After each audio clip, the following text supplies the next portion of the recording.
It is a particular pleasure for me to greet you, Mr. Vice President, as you chair this session of the Council. The Human Rights Council is one of the key achievements of multilateral diplomacy, as it provides an indispensable platform for sustaining and promoting dialogue on human rights, irrespective of various international and regional crises. This Council has been envisaged to stand for all and everyone in all times. It is the inherent dignity of human beings that we have at stake here. With so many existing and evolving crises all over the world, the human rights of people and in the situation of conflicts should be of particular focus of the Human Rights Council and its special procedures. It is with this vision and objectives that Armenia has entered the third year of its fully fledged membership of the Council. I believe that we have been able to prove ourselves as a trustworthy and reliable partner in reacting to and addressing the outlying thematic issues and critical country situations. We are determined to continue our contribution in most constructive and positive manner. In this context, I am glad to announce that Armenia intends to table a new draft resolution on the prevention of genocide at this session of the Council. That is a subject that Armenia has been championing for many years. Our team in Geneva is going to organize a transparent process of consultations with all interested states and other stakeholders.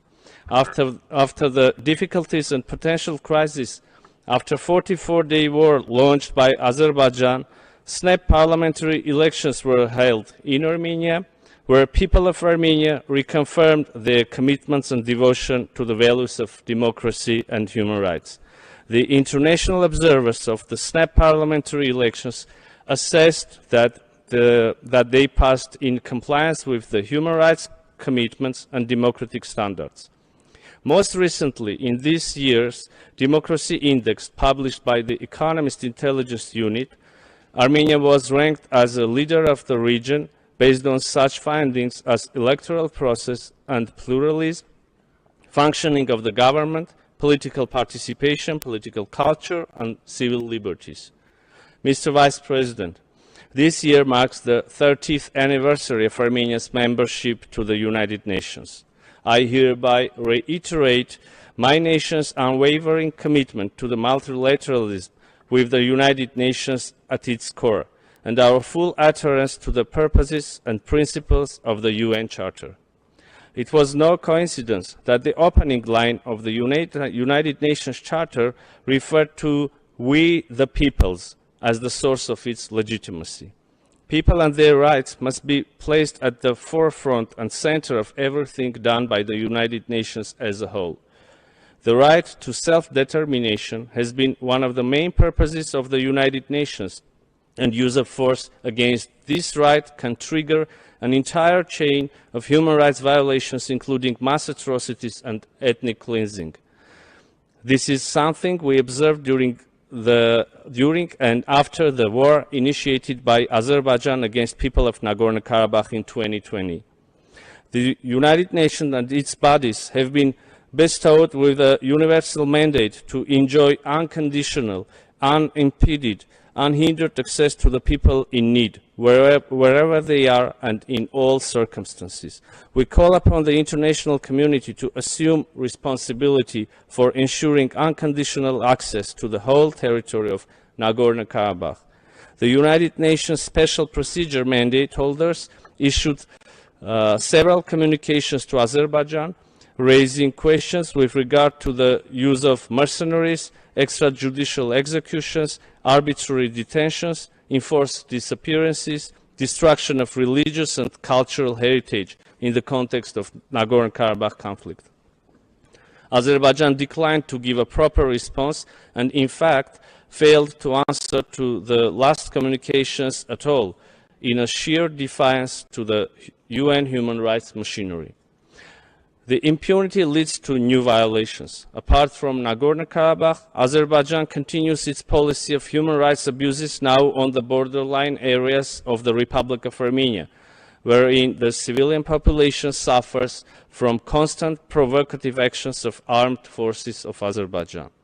This aggressive policy is accompanied by the overt violations of international humanitarian law. After 16 months of ceasefire in place, Azerbaijan continues to hold 38 Armenian prisoners of war, including civilians, while the fate of hundreds of missing persons and dozen cases of enforced disappearances remain unclarified.